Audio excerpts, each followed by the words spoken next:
got 2 minutes.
I did.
All right, is it working?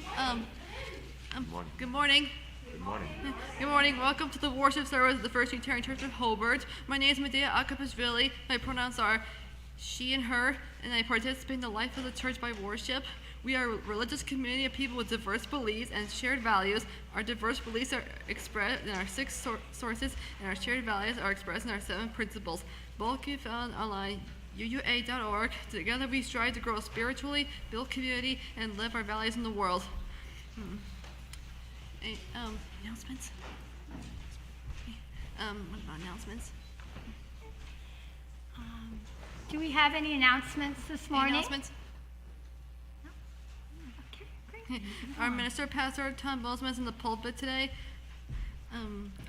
When Pastor Tom cannot be in the pulpit, we invite a guest or a member of our congregation to speak today. We have Pete today.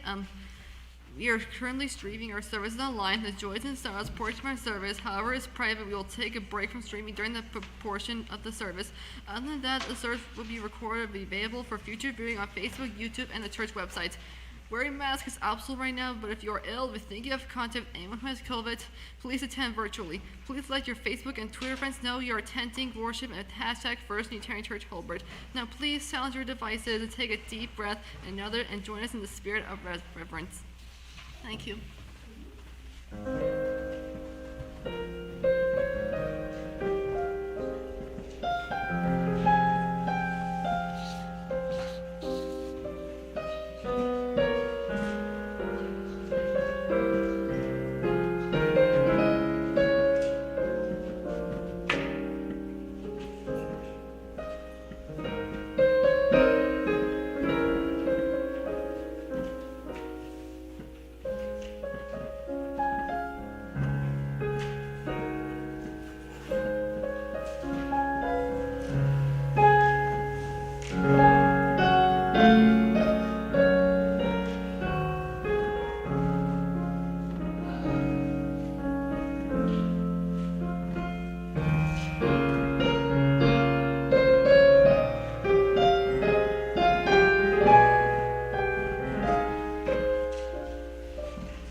Good morning.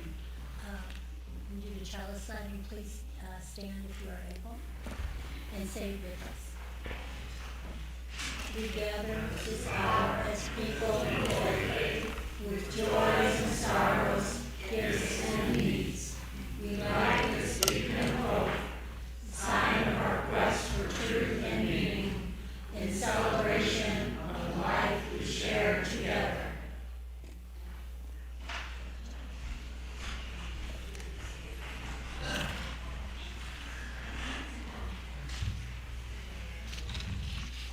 The opening words by Charlie Chauncey. Charlie Chauncey, minister of First Church of Boston during the 18th century, was the leading opponent of the Great Awakening, the Protestant evangelical movement that swept through the British North America colonies between 1739 and 1745. Quote, "Have you in truth been made partakers of the divine nature? And let me tell you, if you have indeed been renewed in the spirit of your minds, it will show itself in your lives. In one word, there will be an amendment of your carriage in all the relations you sustain. You will be better husbands and wives, better parents and children, better masters and servants. You will be better neighbors, better friends, better subjects, yea, you will be better in every station and in every condition of life. Nor otherwise may you think you have been renewed after the image of them that created you. Let no one deceive you. They that doth righteousness is righteous, even as they are righteous." End quote.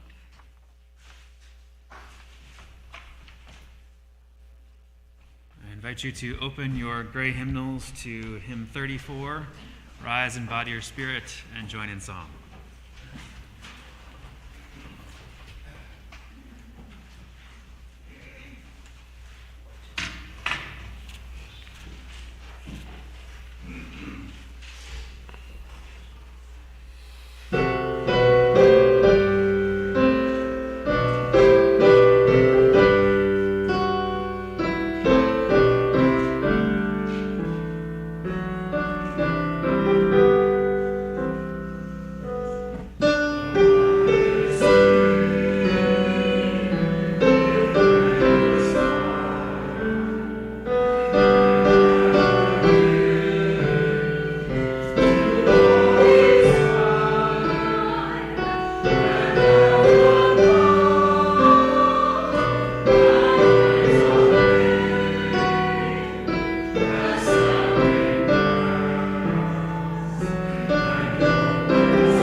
Please remain standing and join now in our affirmation of faith.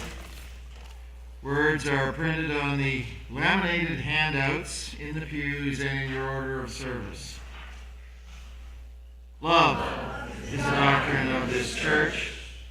The quest for truth is its sacrament. Service is its prayer.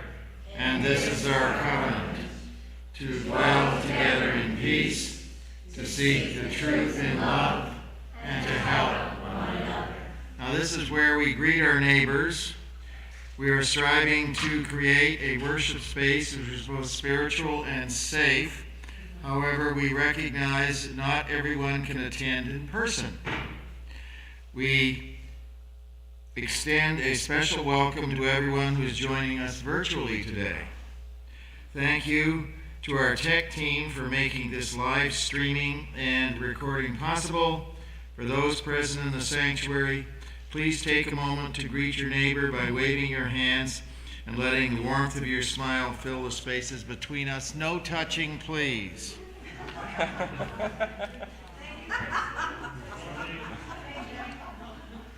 Now,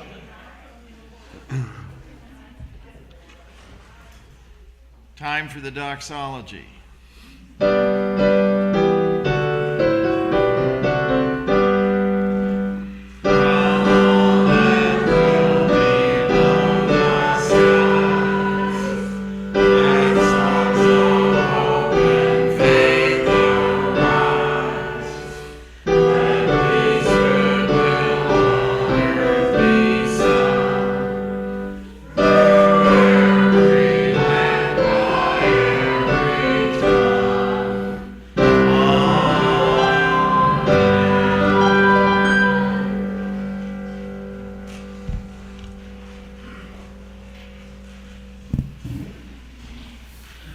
Each week during our worship service, we invite folks to share their joys, sorrows, milestones, and concerns, to bring into the space to verbalize what you've been carrying in your heart. Each of us walks into this space with something, at least one thing that we've been carrying in our heart. Maybe it's something from our own lives, from our family, from our friends. Maybe it's something that we've seen on the news. Maybe it's something we encountered in the world as a whole. And this is a time for us to share that with each other, to bring that into the space, to verbalize it, and so we can all carry it together. So I will invite folks to share your joys, sorrows out loud, and I'll come around with a microphone, and I would just encourage you to say your name so that we know who you are. Does anybody have any joys or sorrows to share this morning?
Hi, everyone, and welcome to this Sunday's episode of Things You Always Wanted to Know About the Origins of Unitarian Universalism, but we're too afraid to ask because you probably wouldn't get a straight answer anyway.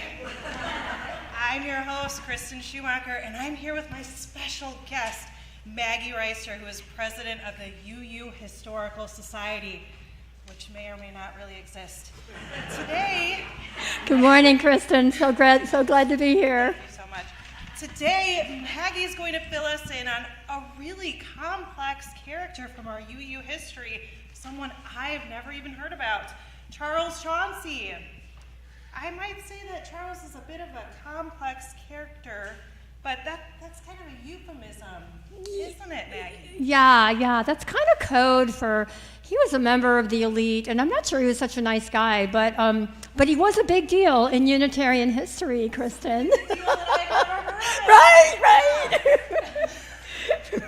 Right, well, he's a bit dated, right? He was born in 1705 on New Year's Day in Boston and died in Boston in 1787. That doesn't mean he didn't do some traveling. Remember, he had money. In fact, he was so elite. His great-grandfather was also Charles Chauncey, and he was the second president of Harvard College in 1654. So we're talking, Puritan blue blood here, right? You don't get more elite than that. His father was also a merchant, so they did, he had a business, they had money, but Dad died in 1711 and Charles was only 6, so that was very tragic. He attended the Boston Latin School, again, very elite, and then Harvard and graduated in 1721. Now, he was only 16. I'm not sure if that was common or if he was a really bright guy, but at any rate, he did graduate from Harvard. He was,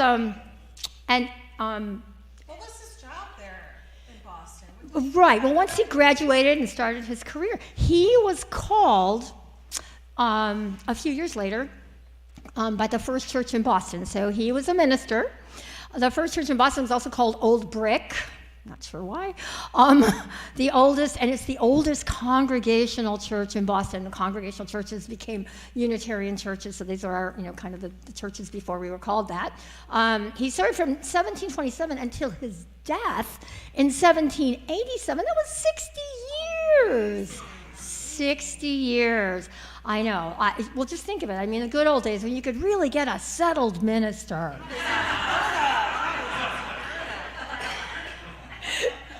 As a member of the elite, Chauncey really supported social hierarchy, right? He would be so screamed at and canceled today, but he never backed off of that one. You heard the opening words. You will be better masters and servants. I mean, he just didn't see anything wrong with it. There is nothing woke about what Charles Chauncey Nope. And his reputation, this is really interesting too, his reputation was as an intellectual, dull preacher of orthodox doctrines. A reputation for being a dull preacher? I don't get it. Gosh, these white people can just get away with anything. I know. Like, why did people go to church? They must have had nothing else to do. I don't know. But wait, so why are we talking about this old, dull preacher? I mean, I don't know. We're going to have to ask Tom. Yeah. Let's ask him. It's really ironic, too, that he was a traditional Puritan cleric. I mean, think about it. The Puritans were the liberals in England, right? They were oppressed. No? Oh, well, we'll talk about that later.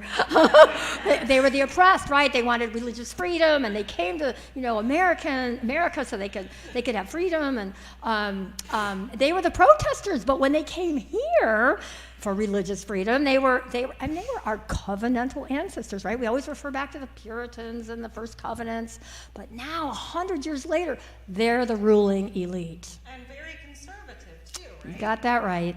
And of course, Charles is a white male, and not one woman or person of color in this story. I mean, and I looked. Is he married? Is he gay? I mean, Wikipedia does not know. I'll pretend to be shocked about that. So Chauncey was conservative, but to his credit, he was really active, right? He wasn't just talking from the pulpit, all talk, no action. They say he played a major role in the French and Indian Wars. He fought the Anglican Church. They were trying to come over here and tell us how to do things. In England, the sovereign runs the church. So he fought that. Political events like the Stamp Act, and surprisingly, he supported the American Revolution, not the British, and was credited with the development of Unitarianism. So he received lots of honors. Speaking of honors, Maggie, we need to take just a moment to honor one of our sponsors.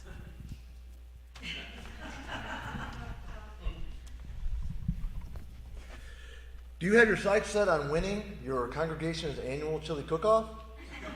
Look no further than Dante's Underworld Spice Cabinet. Our spices are ethically sourced directly from the 7 layers of hell by union employees. Give your chili the unique, award-winning taste of the Inferno with Dante's.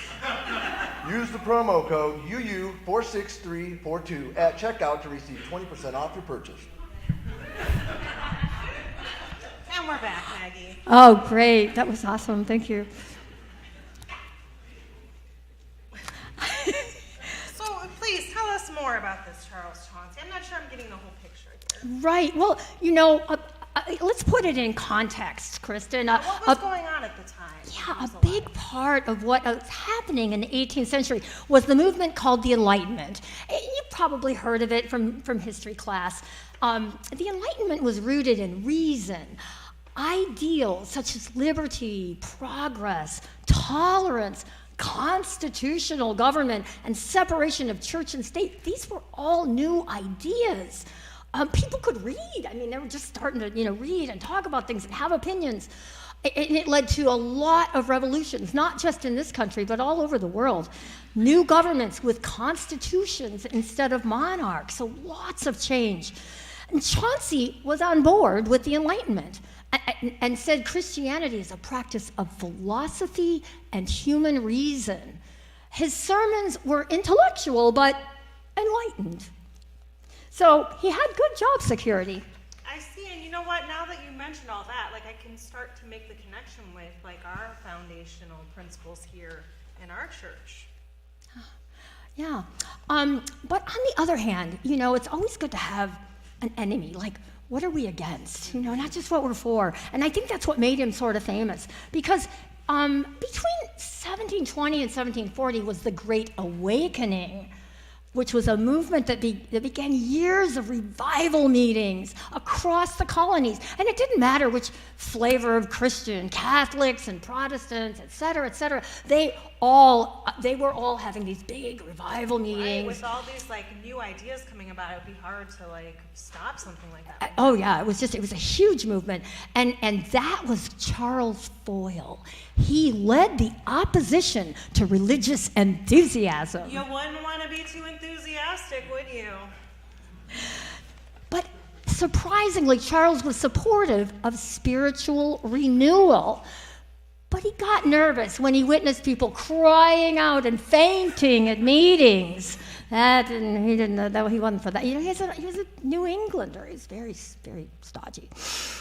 And he wrote a lot of books. One of them was called A Mystery Hid from Ages and Generations.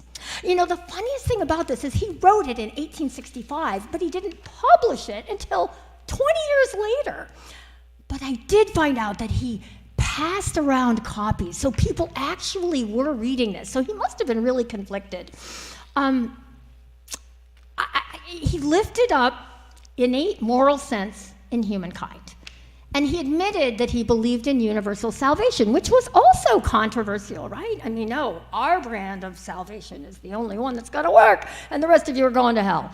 No, he believed in universal salvation and spiritual equality for all. So now remember, he's a social hierarchist, but he believes in spiritual equality for all, and that must have been his, sort of conflicted, I don't know if I should print this yet.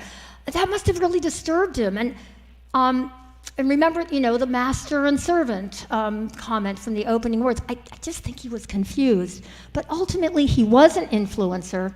The liberal Christian view was dominant in Boston, and the birth of Unitarianism in America was credited to Charles Chauncey. So rock on, Charles. Oh, Maggie, it almost sounds he wrote that book and then realized he was arguing against himself. Isn't that funny? Well, thank you for joining me today, Maggie, and thank you for all for tuning in to things you always wanted to know about the origins of Unitarian Universalism, but we're too afraid to ask because you probably wouldn't get a straight answer anyway. See you next time.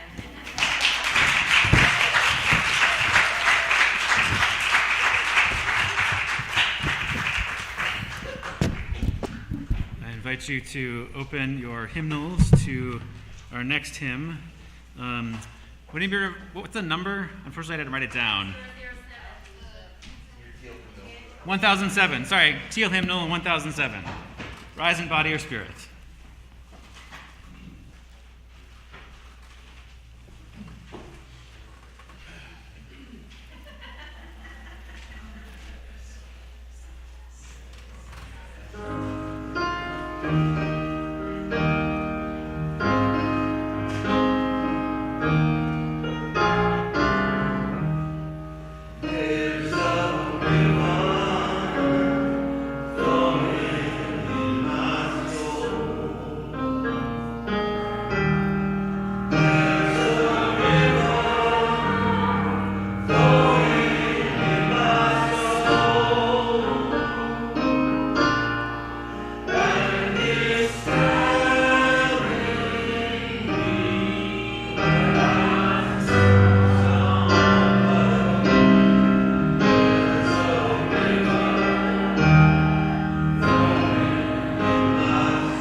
So as I mentioned last week, the worship series that we've been doing up until now through August to December, been very much involved in going inside and contemplation, attending to your relationship with yourself and to one another.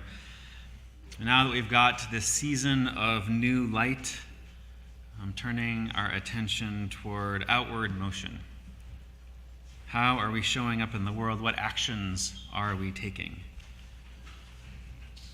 Specifically, as Unitarian Universalists, what actions should we be taking? When we talk about what it means to be a Unitarian Universalist, or what it means to be a Presbyterian or an Episcopalian or a Muslim or anything else, there's lots of different ways of getting at the question. We can look at what sacred texts do these groups use, what traditions do they have, what do they contemplate, what stories do they tell one another. And so in this series, we're looking specifically at some Unitarian Universalist ancestors. What can we learn from where the rubber met the road in their lives? Last week we talked about George de Benneville, who's a Universalist from the 18th century, who had this experience of encountering Muslims being so loving that it threw his whole understanding of spirituality and religion into question. It profoundly shifted the course of his life. And so in the light of that exploration, I invited you last week to think of actions you might take to offer unbounded love to others. That experience that George de Benneville had that changed the course of his life, of seeing, of witnessing unbounded love being offered. My invitation last week was for you to try that out in your own life and see what it's like. See what ripples it sends in your own experience of yourself and of Unitarian Universalism more broadly. And this week, we're diving into Charles Chaunsley, which I originally was going to skip past for some of the reasons elucidated by our storytellers this morning, but particularly because he's often skipped past, that can usually be a sign that maybe we should take a closer look and see what is there. Because he is this kind of paradox of being this traditionalist who paved the way for innovation. And one of his points was that if you have indeed been renewed by this in the spirit of your minds, it will show itself in your lives. There will be evidence of it in how you live your life.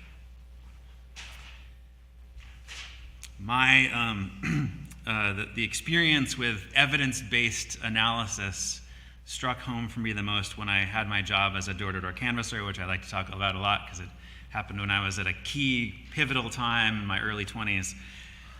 And it was the first time that I had a sense of what those people were talking about on sports broadcasts that I wasn't listening to. You know, I'd hear all these numbers about RBIs and at-bats and other stuff that I had no idea what it meant, and some numbers meant something, I don't know. And in canvassing, we would also keep track of numbers, and they would mean particular things. My first 2 weeks of canvassing were a bit of a roller coaster for me. I quit my other job. I had a nice, steady, stable job that I quit for this weird thing of knocking on people's doors because it felt like the right thing to do. And the first day was a little bit rocky, and I was trying to find my sea legs and figure out how things worked. And the second day was a little bit better, and it got a little bit better and better up until the fifth day, that Friday, when I had this super successful night, and I came back with all these contributions and all these letters and all these petition signatures, and I came back to meet up with the rest of the people I was canvassing with, and they were all blown away by how I just started 5 days ago, and I was already being so successful. And then for the 2 weeks after that, I just crashed and burned every night. And I would come back at the end of the night, and I would look at the numbers that I'd written down, and I'd look down at the numbers that other people had written down, and things weren't quite lining up. And the temptation in those settings among any new people, and I was still new at that point, was to complain about the bad turf. For those of you who don't use that lingo or aren't familiar with it, that the turf is the place that we're going to do the canvassing. And so they sign, okay, you're going to go down these streets, you're going to go down these streets, you're going to go down these streets. And so at the end of the night, I would come back, and I was way less successful than everybody else, and my temptation would be like, I just got the bad turf tonight. But every night, over those next 2 weeks, it played out the same. I would come back less successful, other folks would come back more successful. And so I needed to take a look exactly what it was that I was doing. And so I came back to those numbers that we'd written down. How many doors did I knock on? How many people did I talk to? Of the people that I talked to, how many people had actually taken the clipboard that I had with the information on it? Of the people that took the clipboard, how many people actually talked to me or gave me a contribution or wrote a letter to their legislator? And I realized through going through that analysis, the stasis that I had ended up falling into. I'd had this really amazing night, my fifth night, and I felt like, okay, I've got this licked. I'm just going to go out and do that. And so me just going out and doing that no longer had the life in it. The doors that I was knocking on, I wasn't actually talking to the people there.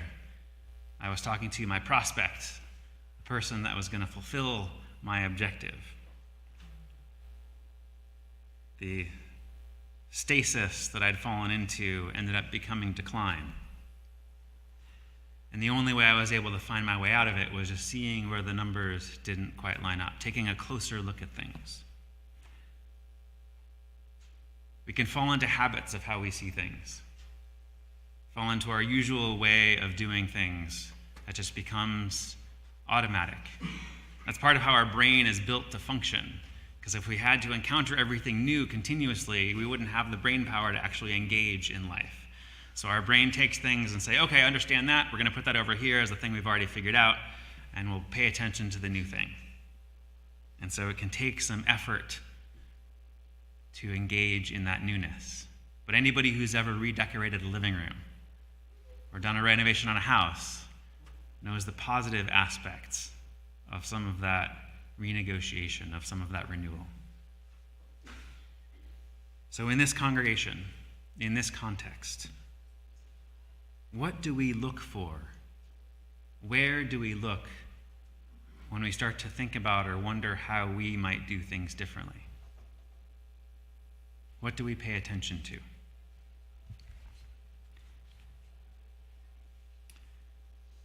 When I was talking with the search committee in the spring and the board and other leadership since then, there's been a desire to grow the congregation, for us to increase in size, have more folks in the room, be a part of this community.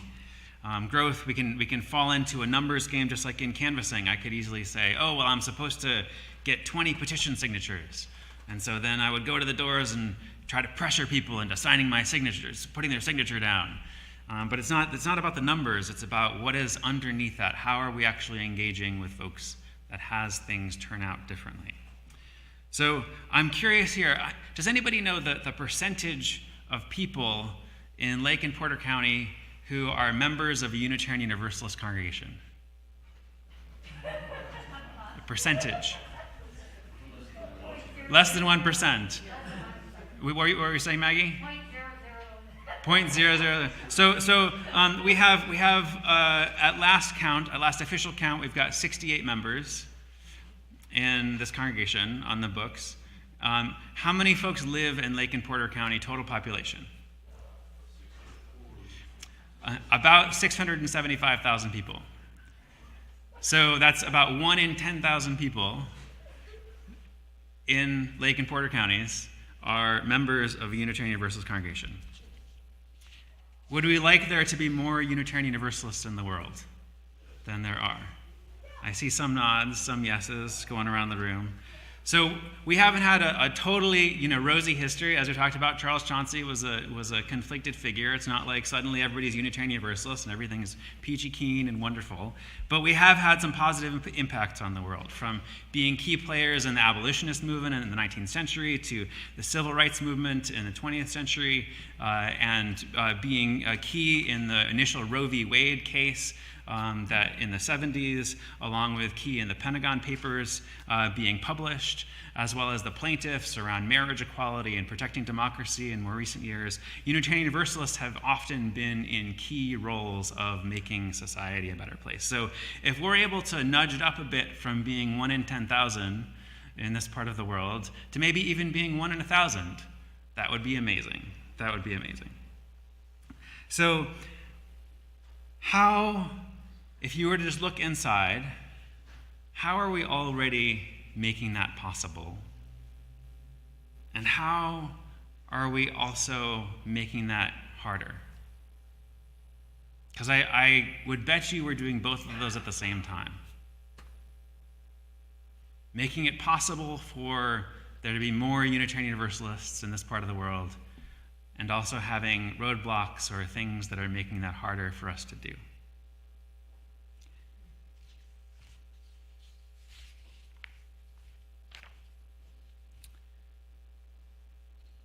Unitarian Universalist minister and scholar Susan Ritchie,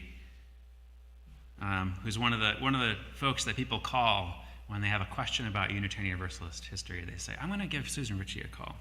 She wrote this little piece called "Let the Wrong Ones In."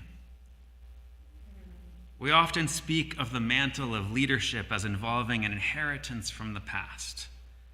We sing that what they dreamed be ours to do, and speak of torches given to our temporary care as they travel from the past to the future. Yet in a progressive religious tradition, this is especially challenging. Most of our personal identities and theologies would shock our religious ancestors. They did not dream us, unless in their worst nightmare. So who did? What legacy can be honestly invoked to sound an authentic note for progressive leadership? Somewhere along the line, someone left this tradition open for me, she writes. Someone invited me in. Someone made the way for me, even though there is no equivalent for me in our forebears' imagination. And when things have been bad, when I have been bad, this tradition has carried me around in my sorry little basket and given me over and over again the invitation to relationship, the invitation to be human as I dare. When I am privileged to lead, I feel the power of this invitation behind me. But who issued it? In the early days of American Congregationalism, membership in the church was tightly controlled. The covenant of membership was restricted to the saints, those who were destined for heaven and who could prove it before a parsimonious clergy and a small number of pious church members. But many of the people in the pews refused this narrow view. When the minister preached about how the covenant, the very love of God and the love of the people, were reserved for the elect, the people heard something different. They heard the offer of covenant extended to all who desired its embrace. And eventually this generosity led to a different church, a church with doors held open wide, our church. And it is in this spirit that I imagine speaking to our leaders, saying, remind us of how for all but 5 minutes of our history, we have been the wrong people. Help us to identify, name, and invite all the wrong people who may, in fact, turn out to be right. Show us who needs our invitation to participate in a whole and holy humanity. And may your leadership be one of radical hospitality and inclusion.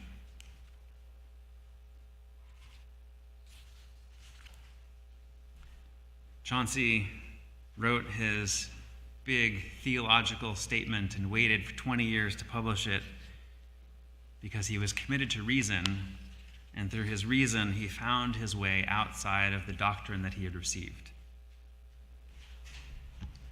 But he was committed to the process. And the process that he suggests, that is detailed in an insert in your order of service, if you want to read it after and take it home, put it up on the refrigerator, is to pay attention to some of the specifics of moment-to-moment experience. And so if we were to apply that in this moment, there are a few things happening. You're having some sensations. You're hearing the sound of my voice. It's vibrating your eardrums. You're feeling the pressure of the seat that you're on, your weight against it. In addition to the sensations, there's also emotional feelings coming up inside of you.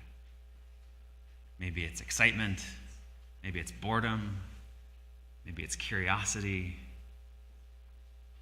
In addition to those emotions, there's also some ideas and concepts going around in your head. Maybe this guy has it totally right. Where did he come from? He's brilliant. Or maybe, oh my God, I can't believe I have to sit here and listen to this. And then in addition to the sensations and the emotions and the concepts, there's also physical actions of maybe like scratching yourself somewhere, or picking up the order of service and looking at something, or looking up here, or there's all these different choices that you can make moment to moment of what you want to do with all of this. And so when you hear my voice, when you focus on the sensation or the emotions or the ideas or the concepts or the actions that you feel inspired to take, there's so much richness in each of those moment-to-moment experiences for us to dig into and to find renewal, to find newness, to find the progress that awaits us. Because when we think about what we really love and value about this congregation, we tend to clump things together. Our sensations, our emotions, our thoughts, our actions kind of get clustered together, and we can talk in generalities about community or freedom or friendships or learning, and those can be good touchstones to reflect on. But when we aim towards renewal, it helps to get a little bit more specific than that.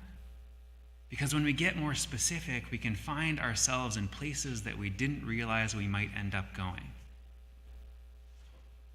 And so that's my invitation to you over this coming week, is to start getting specific in some piece of renewal. So this is just a practice session. This isn't about making it all happen. But over the coming week, just see what sort of practice you might take on for yourself in your own life to deepen your spirituality. And get specific for yourself in what it is that you're choosing to do and what your hoped-for result was, and see how it turns out. And in this embrace of newness, in this stepping into the novel, what anxieties come up for you? What hopes come up for you? What do you feel inclined to resist or to put your energy into? And then in addition to actually trying that on for yourself, talk about it with one another, about how our spiritual experiences might influence one another and the course of this congregation. If you have indeed been renewed in the spirit of your minds, it will show itself in your lives, in all the relations you sustain. Can we feel the river of possibility, of progress flowing in our souls, our hearts, our minds? Can we feel the love that is guiding us to new places that we can't even imagine yet and that we might not even feel ready for? May we continue to explore together.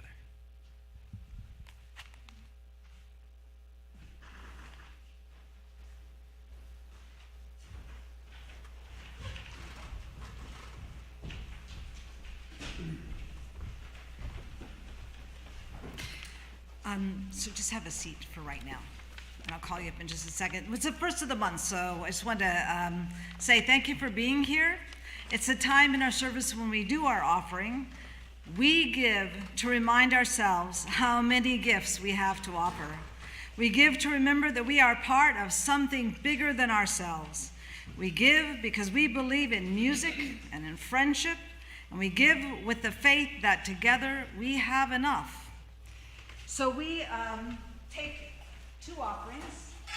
We have offerings in the baskets that you will that will be passing, and that money goes to the work of sustaining the mission of our community and keeping the lights on and the doors open and all the good stuff we have going on here.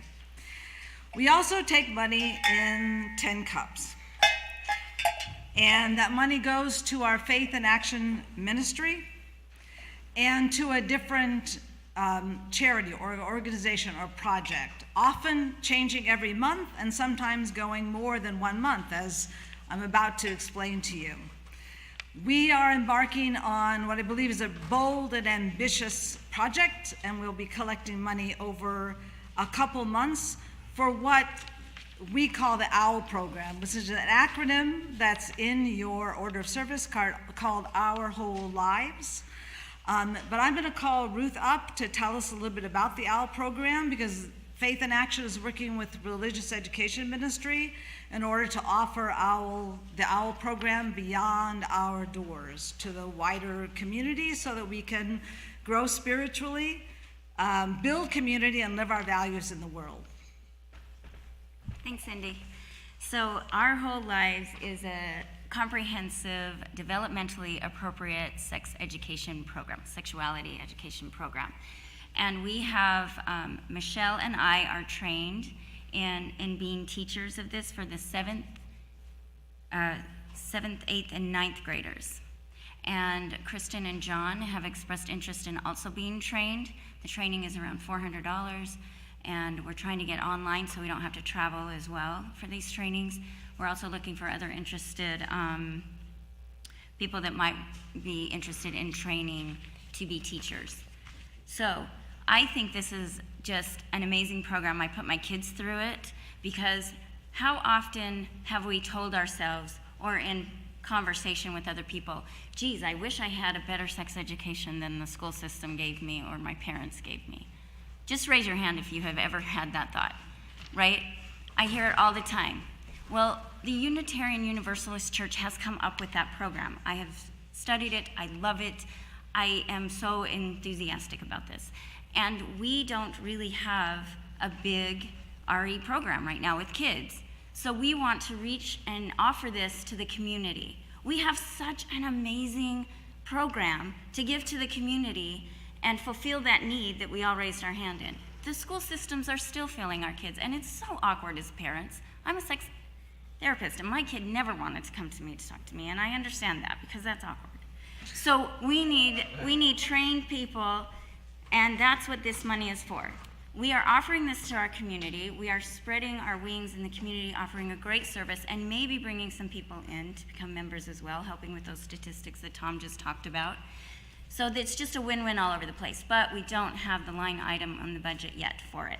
So please help us so that we can help pay for the trainings of these teachers and offer this to the community. Thank you so much.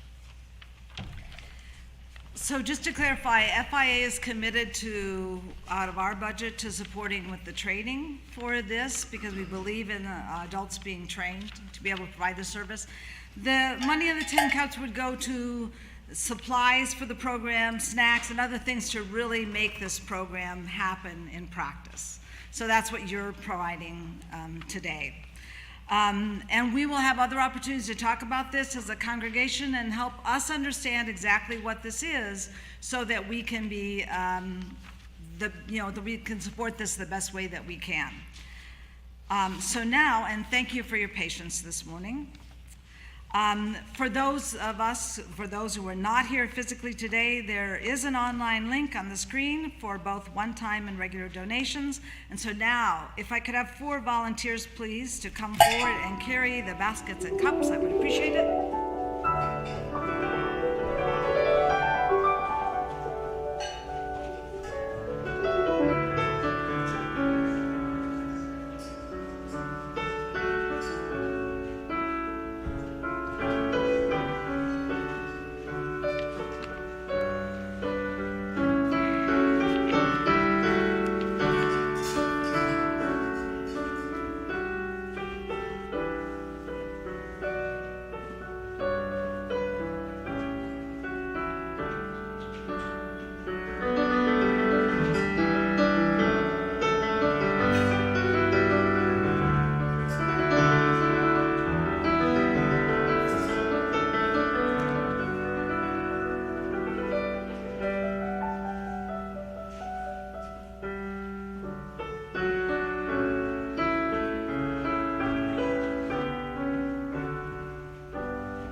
closing words are by Charles Chauncey. In one plain, short word, the great thing you have to get satisfied about is whether you are the subjects of that change, which will, in the estimation of the gospel, denominate you new creatures. The great thing necessary is to experience a real and effectual renovation of heart and life. And as to the way and manner how this by the divine Spirit was brought about, it's not of so great importance. Nor is it of any importance whether the Spirit of God has gone on in just the same method with you, which they have taken with others. Be rather concerned about the thing than the way in order to get it. Get satisfied. You have been thus wrought upon, and you need be at no further pains.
Extinguish this flame, but not the light.